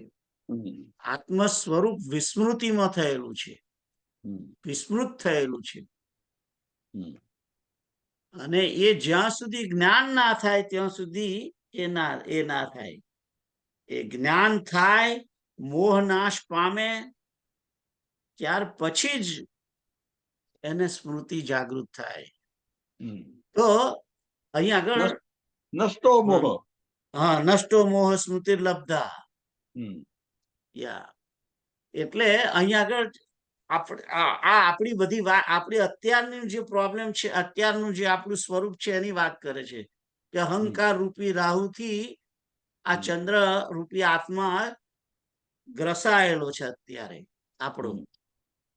અને એ જયારે મુક્ત થશે, અહંકારથી મુક્ત થશે, એટલે કે અહંકાર જતો રહેશે દૂર. રાહુ દૂર જાય તો જ ચંદ્ર મુક્ત થાય ને. એના જે સર્કલમાં જે રીતે આવે છે એ વચ્ચે આવી જાય છે, એના કારણે એ થઈ જાય છે. પણ જેવો રાહુ, ચંદ્ર ને રાહુ બે દૂર આઘા થાય, છૂટા પડે થોડા સમય પછી, મુક્ત થાય પછી તો ચંદ્ર કેવો પૂર્ણ એમ કે ચમકે છે, નિર્મલ ને પૂર્ણ ને નિત્ય આનંદ સ્વરૂપ ને સ્વયં પ્રકાશ હોય છે જ ને. અને જો સમજવાની વાત તો કેવી છે કે ચંદ્રગ્રહણ ઓલવેઝ પૂર્ણિમાના દિવસે હોય, અને સૂર્યગ્રહણ ઓલવેઝ અમાસમાં હોય, અમાસના દિવસે હોય. આ તમે નોટ કરજો કે જે દિવસે ચંદ્રગ્રહણ હોય એ દિવસે પૂનમ હોય જ, અને જે દિવસે સૂર્યગ્રહણ હોય એ દિવસે અમાસ જ હોય. એટલે અજવાળાનું નામ નિશાન ના રાખે.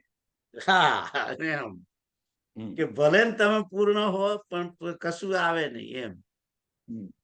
એનીવે, તો અહીં કે છે કે અહંકાર રૂપી ગ્રહ से मुक्त होकर, એટલે રાહુ से मुक्त हो जाने पर चंद्रमा के समान आत्मा, એટલે આત્માને ચંદ્રની ઉપમા આપેલી છે. એ આત્મા કેવો નિર્મલ હોય છે, વિશુદ્ધ, મલ વગરનો, પૂર્ણ. અને આત્મા તો પૂર્ણ જ છે. અને નિત્ય આનંદ સ્વરૂપ, સ્વયં પ્રકાશ થઈ અને પોતાના સ્વરૂપને, પોતાનું સ્વરૂપ એટલે કે જે અંશી છે એને પામે છે. એ જ એનું મૂળ સ્વરૂપ છે ને. આત્માનું જે મૂળ, આત્મા કોને, આત્માની ગતિ કઈ તરફ જાય? આત્મા તરફ. જેમ અગ્નિની ગતિ સૂર્ય તરફ હોય, પાણીની ગતિ ઓલવેઝ સમુદ્ર તરફ હોય, અને પૃથ્વી તત્વના એ પથ્થરો હોય કે કોઈ પણ જે ઘન પદાર્થ છે એની ગતિ ઓલવેઝ પૃથ્વી તરફ હોય. એમ જેમ અંશી તરફ પ્રયાણ કરે, ગતિ કરે. એટલે પેલો પથરો નીચે પડ્યો અને ન્યૂટને એમ પેલું એપલ પડ્યું નીચે, અને ન્યૂટને એનો નિયમ શોધ્યો કે ભાઈ આ પૃથ્વી, આ પડે નીચે જ પડે એમ. પણ એને એ બુદ્ધિ ના લઈ કે અગ્નિ પણ ઉપર તરફ કેમ જાય છે, કારણ કે એનો અંશી ઉપર છે એટલે. અને જળ છે સમુદ્ર તરફ જ હંમેશા જાય, એ કારણ કે એનું અંશી સમુદ્ર છે, સમુદ્રમાંથી જ નીકળેલો પાણી વાદળા થઈને નીચે અહીંયા આવ્યું છે પૃથ્વી પર, બધે પડ્યું છે. એટલે જવાનું એને સમુદ્ર તરફ ગતિ કરે. આકાશાત પતિતમ તોયમ યથા ગચ્છતિ સાગરમ, એવું શ્લોક છે ને. આકાશાત પતિતમ તોયમ યથા ગચ્છતિ સાગરમ સર્વદેવ નમસ્કાર કેશવમ પ્રતિ ગચ્છતિ. ગમે તે દેવતાને તમે પ્રણામ કરો, એ પ્રણામ હંમેશા જાય કઈ બાજુ? કેશવ તરફ જાય, નારાયણ તરફ જાય એમ. તો એટલે અંશની ગતિ ઓલવેઝ અંશી તરફ હોય. એનીવે, તો આ 301 પર વાંચો તમે. સીતારામ. સીતારામ. शब्दार्थ: अहंकार रूपी ग्रह राहु से मुक्त हो जाने पर चंद्रमा के समान आत्मा निर्मल, पूर्ण एवं नित्यानंद स्वरूप स्वयं प्रकाश होकर अपने स्वरूप को प्राप्त हो जाता है. शब्दार्थ भावार्थ: जिस प्रकार राहु की छाया से मुक्त होने पर चंद्रमा का प्रकाश दिखाई देता है, उसी प्रकार यह आत्मा अहंकार के कारण ही भाषित नहीं हो रहा है. जब यह अहंकार दूर हो जाता है तो वह आत्मा अपने आप शुद्ध, निर्मल, पूर्ण एवं नित्यानंद रूप में भाषित होने लगता है तथा जीव को यह अनुभूति हो जाती है कि यह आत्मा ही है.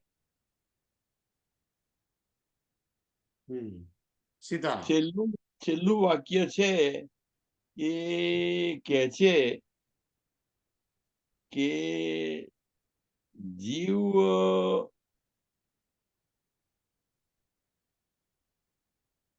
આત્મા થી જુદો છે, કારણ કે પેલું વાસનાનું એ છે એમ.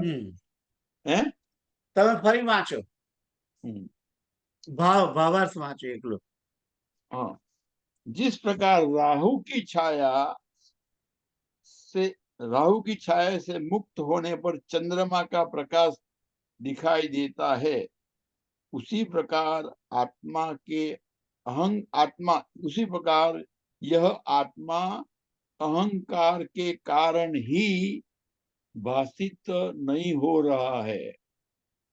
जब यह अहंकार दूर हो जाता है तो वह आत्मा अपने शुद्ध, निर्मल, पूर्ण एवं नित्यानंद रूप में भाषित होने लगता है तथा जीव को यह अनुभूति हो जाती है कि वह आत्मा ही है.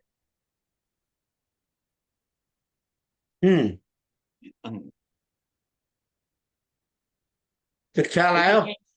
અહીં આગળ અહંકાર ને વાસના પહેલું તો હું તમને કહું કે સૌથી છેલ્લામાં છેલ્લો અહંકાર દૂર થાય. જેમ પેલું સ્ટીમર ડૂબવાની હોય અને પેલા ઉંદેડા ભાગવા માંડે, એમ બીજા બધા દોષો પહેલા જતા રહે છે. અને અહંકારનો દોષ જે છે છેક છેલ્લો જાય. એટલે મૂળ, કારણ કે એ છેલ્લો છે ને, પહેલો આવ્યો હોય છેલ્લો જાય. ને, કારણ કે જે લયની પ્રકૃતિ છે, લય જે રીતે ઉત્પત્તિ જે રીતે થાય એમ એ પ્રમાણે એ બે વસ્તુ એમાં સમાતી જાય.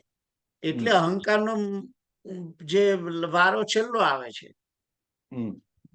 એટલે છેવટે પણ જયારે દેહને આ દેહનો અહંકાર ને બધું ભૂલી જાવ, તેમ છતાં પણ જીવનો અહંકાર હોય છે કે હું જીવ છું. એ પણ અહંકાર જતો રહે છેવટે અને નિત્ય શુદ્ધ બુદ્ધ, નિત્ય આનંદ સ્વરૂપ, પૂર્ણ પરમાત્માનો અંશ છું, એ રીતનો એ રે. હમ એટલે વાસના તો બધું પહેલાથી જતું રહ્યું હોય. એટલે એનો અર્થ સમજો કે કૃપાલુજીની માફક માયિકતા નો એન્ડ આવે ત્યારે જીવને આત્માની અનુભૂતિ થાય. Absolutely, yes. યા યા માયિકતા યા સીતારામ. આગળ જઈએ. હમ યો વા પુરેશો હમિતિ પ્રતીતો બુદ્ધ્યા વિક્લુપ્તસ્તમસાતિ મૂઢયા તસ્યૈવ નિશેષતયા વિનાશે ब्रह्मात्म भाव प्रतिबंध शून्य अज्ञान से अत्यंत मोहित बुद्धि की कल्पना से इस शरीर में ही जो यही मैं हूं ऐसी प्रतीति हो रही है, उसका सर्वथा नाश हो जाने पर ब्रह्म में निर्बाध आत्मभाव हो जाता है. तो शू कहे छे? અજ્ઞાનને કારણે આ બુદ્ધિ જે છે એ મોહિત થયેલી છે. જે મોહિત બુદ્ધિ છે, બુદ્ધિનું કાર્ય શું છે? નિર્ણય કરવા, નિશ્ચય કરે છે કે આ બસ આ જ છે, સ્ટેમ્પ મારે છે. તો એ બુદ્ધિ મોહિત થયેલી છે, એટલા માટે બુદ્ધિ મોહિત હોવાને કારણે અજ્ઞાનથી મોહિત થયેલી છે, એટલે એમ કે છે કે આ શરીર જ હું છું. કારણ કે મોહ જેને થયો છે એ ઓલવેઝ વિપરીત વસ્તુ જુએ છે. મોહનું જે અજ્ઞાન છે, અજ્ઞાનથી જે મોહ થયેલો છે, એ જેવું વસ્તુ હોય એનાથી વિપરીત સમજાવે તમને. એટલે જો એ માણસ સાચું હોય એને જૂઠું બતાવે અને જૂઠું હોય એને સાચું બતાવે. એ મોહની વૃત્તિ છે. એવી મોહની વૃત્તિથી બુદ્ધિ આવૃત્ત થઈ ગઈ. એટલે બુદ્ધિ જે નિર્ણય કરતી હતી એ નિર્ણયની એની જે એ છે એ ચેન્જ થઈ ગઈ. એટલે બુદ્ધિ નિર્ણય કરે છે પણ જુઠ્ઠાને સાચું કહે છે, સમજે છે, અને સાચું છે એને જૂઠું સમજે છે. ખ્યાલ આવ્યો? એટલે બુદ્ધિ એક મોહિત બુદ્ધિની કલ્પના છે કે આ શરીર જ આત્મા છે. એવી કલ્પના કોની છે? મોહિત બુદ્ધિની, નિર્મળ બુદ્ધિની નહીં. મોહિત થયેલી બુદ્ધિ છે એ ખોટું સમજાવે છે કે આ શરીર છે એ જ હું છું. અરે ભાઈ, તું શરીર નથી, તું આત્મા છું. એટલે અહીં લખ્યું છે कि अज्ञान से अत्यंत मोहित बुद्धि की कल्पना से इस शरीर में ही जो यही मैं हूं ऐसी प्रतीति हो रही है. प्रतीति એટલે કે વિશ્વાસ થઈ રહ્યો છે કે આ શરીર જ હું છું, શરીર હું છું, શરીર હું છું. એ પ્રતીતિ જ્યારે નાશ થાય એટલે શું થાય? કે આ શરીર હું નથી. શરીર હું નથી તો હું કોણ છું? હું આત્મા છું, શુદ્ધ બુદ્ધ, પરમાત્માનો અંશ છું. એ આત્મભાવ થાય, એની વાત અહીં કરે છે કે અજ્ઞાનથી અત્યંત મોહિત બુદ્ધિની કલ્પના વડે જ આ શરીરની અંદર હું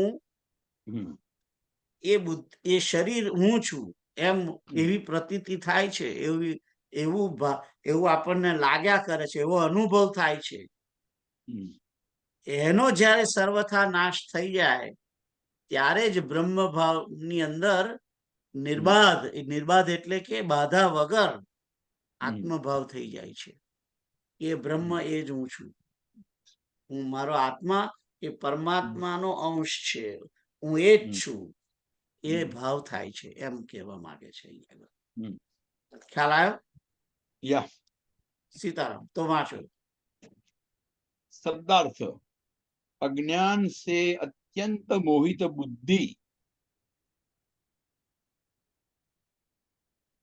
बुद्धि की कल्पना से इस शरीर में ही जो यही मैं हूं ऐसी प्रतीति हो रही है, उसका सर्वथा नाश हो जाने पर ब्रह्म में निर्बाध आत्मभाव हो जाता है। भावार्थ, ब्रह्म में आत्मभाव होना अर्थात इससे अपना स्वरूप समझने में केवल अज्ञान ही बाधा है। इसी अज्ञान के कारण बुद्धि मोहित होकर ब्रह्मवश ही इस शरीर को अपना शरीर स्वरूप मानने लगती है।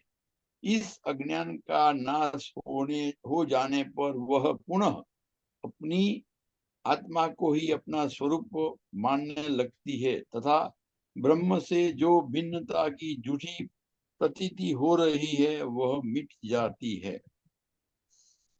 निर्बाध,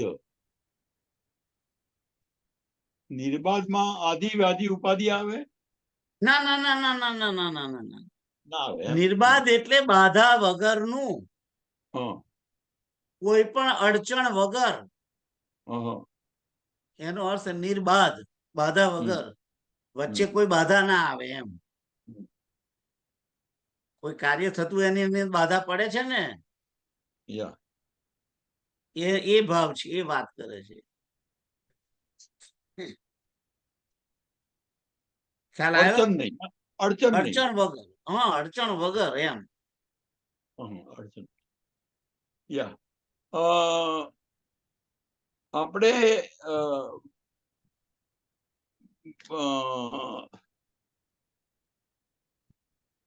માણસની એક લીટી તમને કહું તો એના વિશે કહો તારે બીજું શું.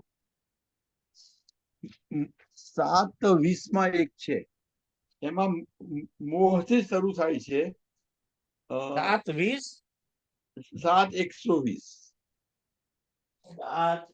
મોહ સકલ વ્યાધિન કરમૂલા. યા બસ એ જ.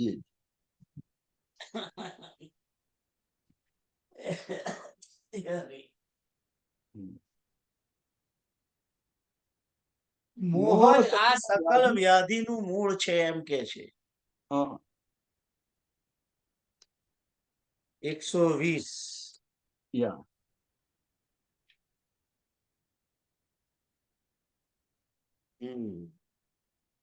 એટલા માટે મોહ હું દરિદ્ર નિકટ નહીં આવા એવું લખ્યું છે.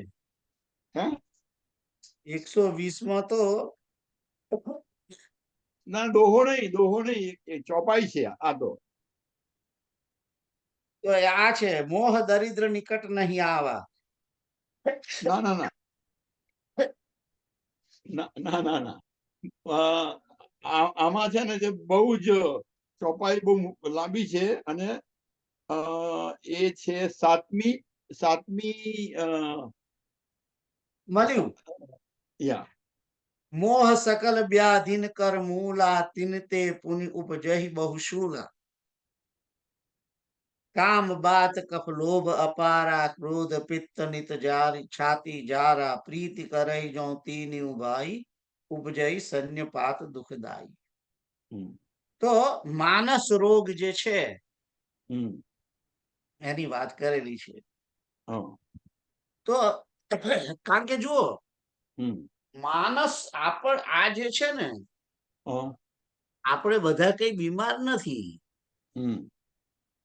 બીમાર છીએ માનસ રોગના બીમાર છીએ, શારીરિક રોગના નથી. આપણે શારીરિક રીતે તો સ્વાસ્થ્ય સરસ જ છે. એટલે આ બધું જે છે એ મનનું છે, મનનો રોગ છે. આ આપણે મુક્ત ને બંધાયેલા છીએ, મનનો રોગ છે અને મનથી જ મુક્ત થવાનું છે. કોઈ બાંધી નહીં દીધા મન તમને. આ શારીરિક વાત છે આવી. ના, આ માનસ રોગની વાત કરે છે. મોહ ઓહ, સકલ વ્યાધિન કર મૂલા હા, તિન તે ઉપજઈ બહુ બહુ સૂલા. હા, માનસ રોગ જે છે હા, એની જ હું વાત કરું છું. હમ, શારીરિક રોગો તો તમને બધાને ખબર જ છે ને, ટીબી ને આ ને તે ને, બીમાર તાવ આવે ને હમ, શરદી થાય છે, બધા શારીરિક રોગો. હમ, હૃદય રોગ શારીરિક રોગ, હમ, ડાયાબિટીસ શારીરિક, મધુપ્રમેહ શારીરિક રોગ. હમ, પણ માનસ રોગ જે છે એ શરીરને નથી, એ મનને લાગેલા રોગો છે. હમ, અને એ માનસ રોગની આ વાત કરે છે અહીંયા આગળ. સુનહુ હમ, તાત અબ માનસ રોગા જીન હમ, તે દુઃખ પા વહી સબ લોગા. હમ, માનસ રોગને લીધે જ આપણું આખું જગત દુઃખી છે. હમ, આપણે એકલા દુઃખી નથી, આખું જગત દુઃખી છે. અને એનું કારણ શું છે? કેમ થાય છે મોહ? કેમ થાય છે માનસ રોગ? મોહ સકલ વ્યાધિન કર મૂલા. મોહ જ બધી વ્યાધિનું મૂળ છે. માનસ રોગનું મૂળ મોહ છે. હમ, મોહ કોની જોડે છે?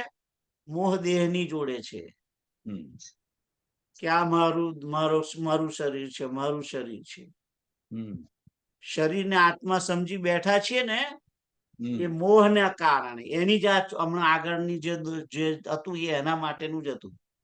હમ, ખ્યાલ આવ્યો? યા એટલે એટલે એટલે મોહનનો મહિમા છે. ઓકે, મોહ સીતારામ, સકલ સીતારામ. વ્યાધિ, મોહ જ મૂળ છે. અને યા, મોહ થયો છે અજ્ઞાનને કારણે. હા, કારણ કે આપણને જ્ઞાન નથી રહ્યું કે હું આત્મા છું અને હું હમ, પરમાત્માનો અંશ છું. હમ,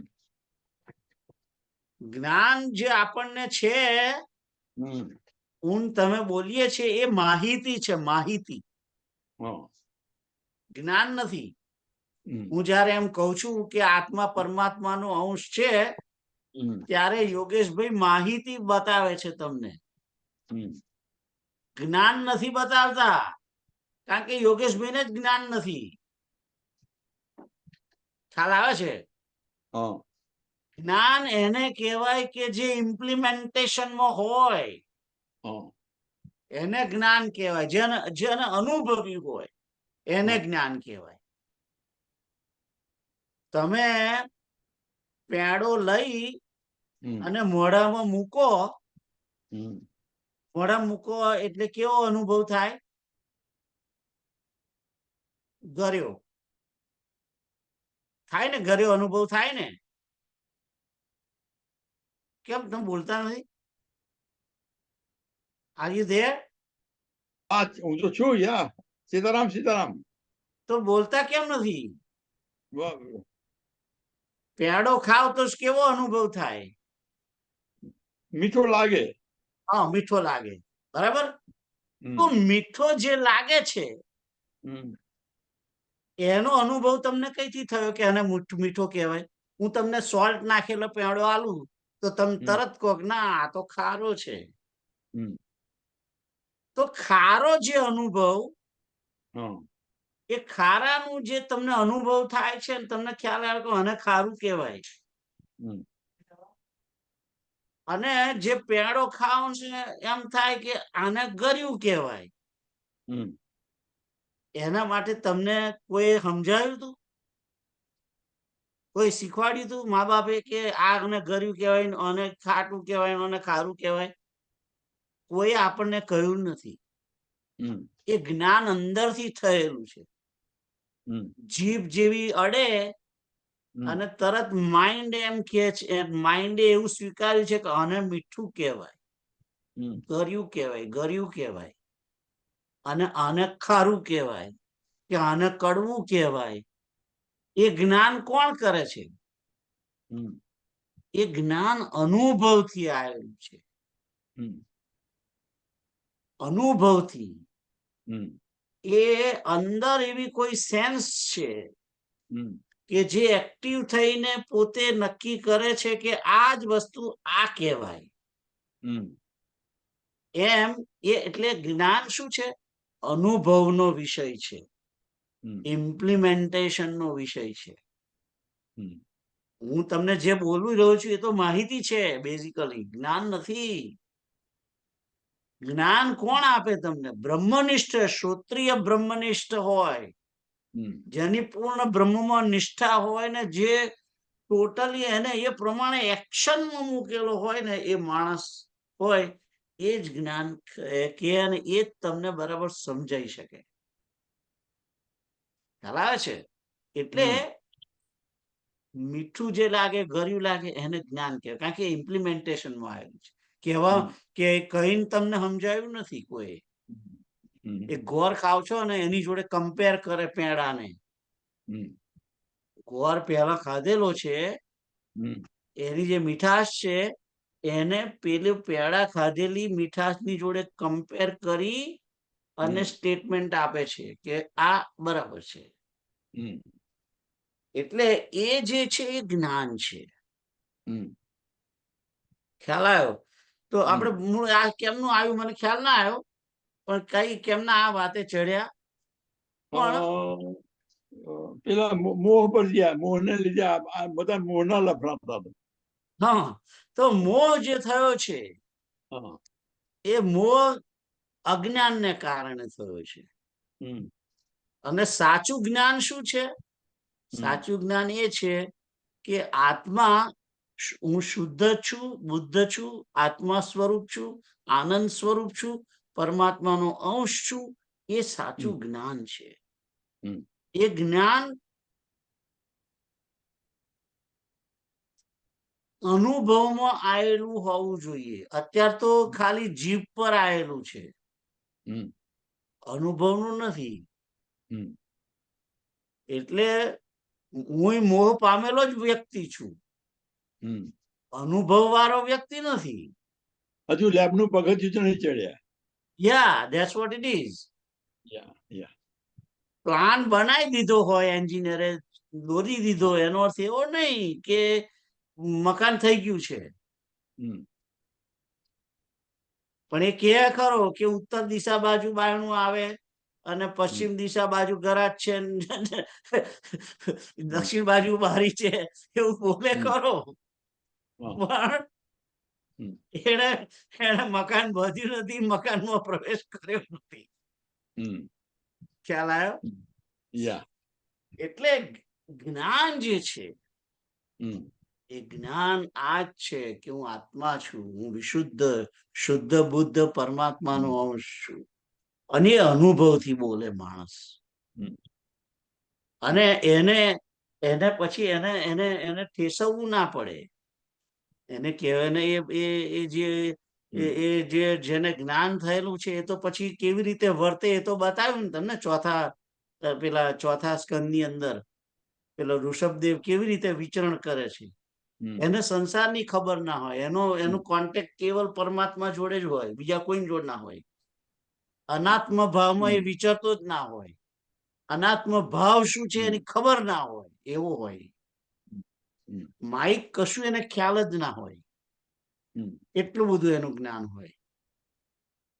એટલે અહીં વાત કરે છે, મોહ સકલ વ્યાધિન કર મૂલા. મોહ જ બધી વ્યાધિઓનું મૂળ છે. એને મોહને કારણે અજ્ઞાન પૂર્વક, મોહને કારણે બુદ્ધિએ આપણને ફસાઈ દીધું કે આ દેહ છે એ જ આત્મા છે. એ મોહને કારણે થયેલું છે. મોહને કારણે થયેલું છે. મોહ જે છે એ હંમેશા ખોટું જ બતાવે તમને, એને જ મોહિત થયેલો કહેવાય ને. જે છે એવું ના બતાવે, બીજું બતાવે તમને, એનું નામ જ મોહિત થવું. એટલે મોહના કારણે, બુદ્ધિ મોહિત થયેલી હોવાને કારણે એ એમ બતાવે કે આ દેહ છે એ આત્મા છે. કારણ કે માણસ આંખ જોઈને કહે ને કે ભાઈ આ તો હું જ છું, હું જે વિચારું છું એ અમારી આ દેહની અંદર જ છે. પણ દેહની અંદર ક્યાં છે ખબર નહીં, એના બદલે દેહની અંદર રહેલા આત્માને જુદો જાણવાનો છે, એના બદલે દેહને જ આત્મા માની બેસાડી દીધો. તો હવે તમને ખ્યાલ આવી ગયો હશે Yeah. Yeah. સીતારામ. Yeah. આગળ જઈએ. બ્રહ્માનંદ નિધિર મહાબલવતા બલવત અહંકાર ઘોરાહિના સંવેષ્ટ્યાત્મનિરક્ષ્યતે ગુણમયૈ ચંડૈ સ્ત્રીભીર્મસ્તકૈ વિજ્ઞાનાખ્ય મહાસિનાદ્યુતિમતા વિચ્છિદ્ય શીર્ષત્રયમ નિર્મૂલ્યાહમ ઇમં નિધિમ નિર્મૂલ્યાહિમિમં નિધિમ સુખકરમ ધીરો અનુભોક્તુ ક્ષમઃ. તો અહીં આગળ શ્લોક તો બહુ મોટો છે અને કોઈ ઉદાહરણ આપવાની વાત લાગે છે. કે છે કે બ્રહ્માનંદ રૂપી પરમ ધન કો अहंकार रूप महाभयंकर सर्प ने अपने सत्व रज तम 3 प्रचंड मस्तकों से लपेट कर छिपा रखा है.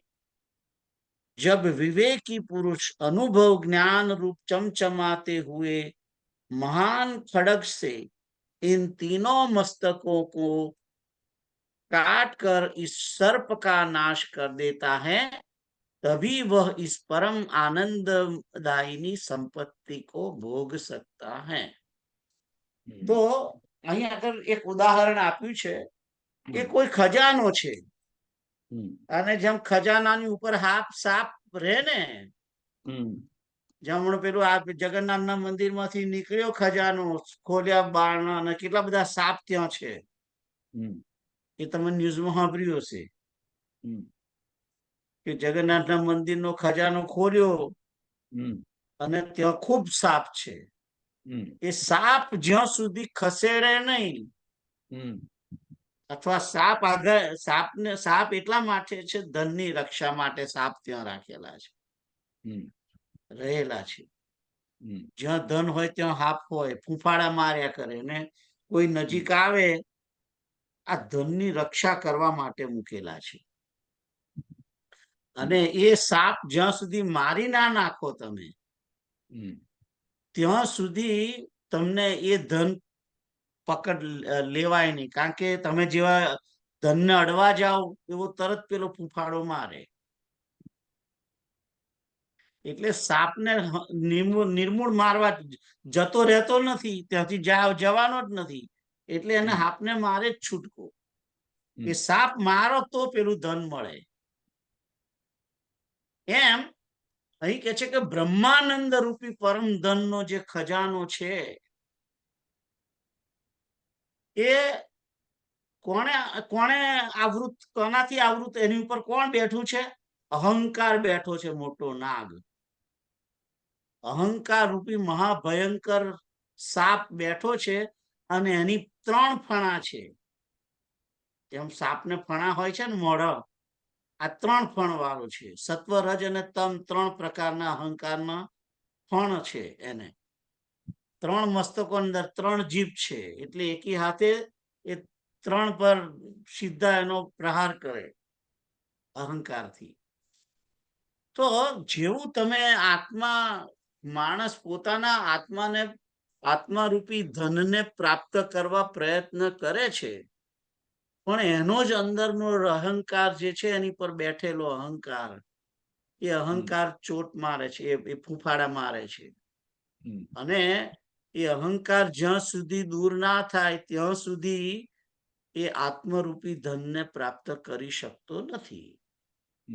એટલે અહીં એમ કે છે કે વિવેકી પુરુષ જે છે એ પોતે અનુભવ ને જ્ઞાન રૂપી તલવાર વડે એક અહંકારના 3 મસ્તકને કાપી કાઢે અને સાપનો નાશ કરે, તો જ એ આનંદ રૂપી આત્મધન, જે પરમાનંદ બ્રહ્માનંદ જેવું રૂપી જે ધન છે એને પ્રાપ્ત કરી શકે.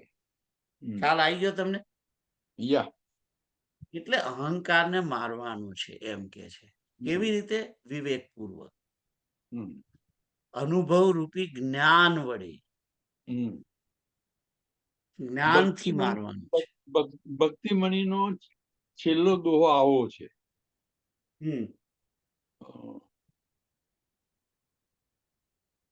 ભક્તિમણી નો છેલ્લો દોહો 120 પછી તરત હશે મને લાગે. ના, 120 બ્રહ્મ પયોનિધિ મંદર જ્ઞાન સંત સુર આહી તથા સુધામતી કાઢહી ભક્તિ મધુરતા જાહી બિરતિ ચર્મ અસી જ્ઞાન મદ લોભ મોહ રિપુમારી. બરાબર વાત હાજી તમારી. જય પાઈ સો હરિ ભક્તિ દેખુ ખગેશ વિચારી. એટલે કે વિરતિ રૂપી ચર્મ એટલે કે વૈરાગ્ય રૂપી ઢાલ, અને અસી એટલે તલવાર, અને એ તલવાર કઈ જ્ઞાનની તલવાર. એ તમે કહો છો એ જ વાત સાચી છે. બરાબર. એ જ્ઞાન રૂપી તલવાર વડે મદ લોભ મોહ રૂપી શત્રુઓને મારી અને વિજયને પામવાનો છે અને ભક્તિને પ્રાપ્ત કરવાની છે, એમ વાત કરી છે. ભક્તિ પર આપણે તો જ્ઞાનની વાત કરીએ છીએ. હા, બરાબર છે. આમાં બ્રહ્માનંદ પ્રાપ્ત કરવાનો છે, પેલામાં શ્રી હરિને પ્રાપ્ત કરવાના છે, એ જ વાત છે. બ્રહ્માનંદ રૂપી. તો આ તમને ખ્યાલ આવ્યો આ શ્લોક? તો વાંચો આગળ. સીતારામ. शब्दार्थ ब्रह्मानंद रूपी परम धन को अहंकार रूप महाभयंकर सर्प ने अपने सत्व रज तम रूप 3 प्रचंड मस्तकों से लपेट कर छिपा रखा है. जब विवेकी पुरुष अनुभव ज्ञान रूप चमचमाते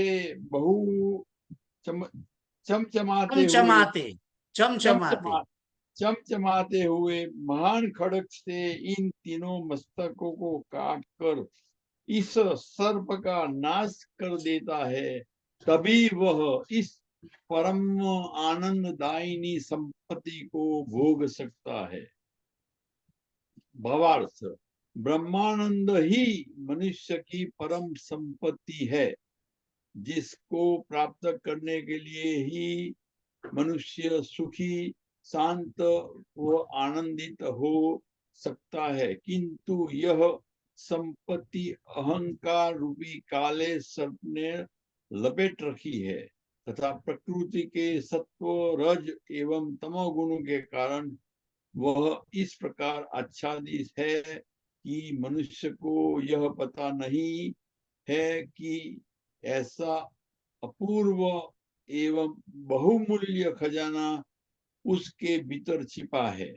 इसको प्राप्त करने के लिए विवेकी पुरुष अपने ज्ञान द्वारा इस अहंकार का नाश करके ही आत्मानंद की अनुभूति कर सकता है, अन्य उपाय नहीं है. सीताराम. सीताराम. तो આગળનો શ્લોક જોઈએ. यावद्वायत् किंचित द्विषदोष स्फुरतिरस्ति च देहे चेते देहे कथमारोग्य भवेत् तद्वद् दहन्तापि योगिनो मुक्त्यै. जब तक देह में विष का थोड़ा सा भी दोष रहता है तब तक उसे निरोग कैसे रहने देगा. उसी प्रकार योगी की मुक्ति मार्ग में अहंकार का यह किंचित लेश भी भारी प्रतिबंधक होता है. तो કહે છે કે જેને રોગ થયો છે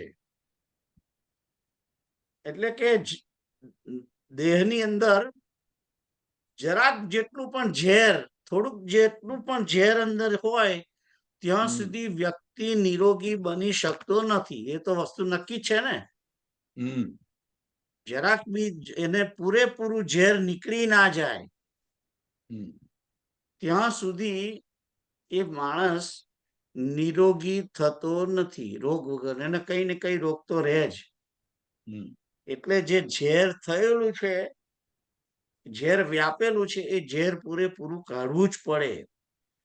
એ જ્યાં સુધી ના નીકળે પૂરેપૂરું ત્યાં સુધી એ નિરોગી ના રહી શકે. એવી રીતે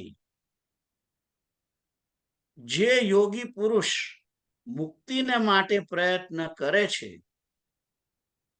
એના માર્ગની અંદર જો જરાક જેટલો પણ એની અંદર જો અહંકાર હશે, તો કે થોડોક જેટલો પણ અહંકાર પણ કે છે કે મોટું પ્રતિબંધક, એટલે કે બહુ અવરોધ એનો માર્ગની અંદર અવરોધ કરશે. જરાક જેટલો અહંકાર પણ એના મુક્તિ માર્ગની અંદર અવરોધક બનીને રહેશે, એમ કે છે. ખ્યાલ આવ્યો? એટલે જરાક જેટલું પણ ઝેર શરીર સહન નથી કરતું, અને એ નિરોગી નથી કહેવાતું, એને કઈ કઈ તો પ્રોબ્લેમ રહેવાનો જ. એવી રીતે મુક્તિ માર્ગની અંદર પણ એને પૂર્ણ નિરોગી કરવો હોય તો એને બધું ઝેર કાઢવું જ પડે. એવી રીતે મુક્તિ જેને મેળવવી છે એને પૂરેપૂરો અહંકાર કાઢી નાખે જ છૂટકો. જરાક જેટલો નાબૂદ કરવો પડે પૂરેપૂરો. હા, એ પૂરેપૂરો નાબૂદ થાય તો જ એ મુક્ત થાય. ખ્યાલ આવ્યો? તો અહંકારને કાઢવાની વાત કરેલી છે અહીંયા આગળ. તો વાંચો તમે.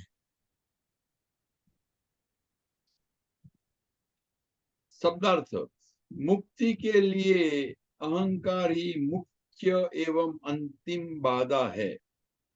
सभी प्रकार की वासना एवं अन्य अनात्म वस्तुओं से संबंध विच्छेद हो जाने पर भी यदि अहंकार का थोड़ा सा भी अंश विद्यमान है तो भी वह मुक्त नहीं हो सकता, क्योंकि अहंकार के बचे रहने से ब्रह्म एवं आत्मा का भेद बना ही रहता है,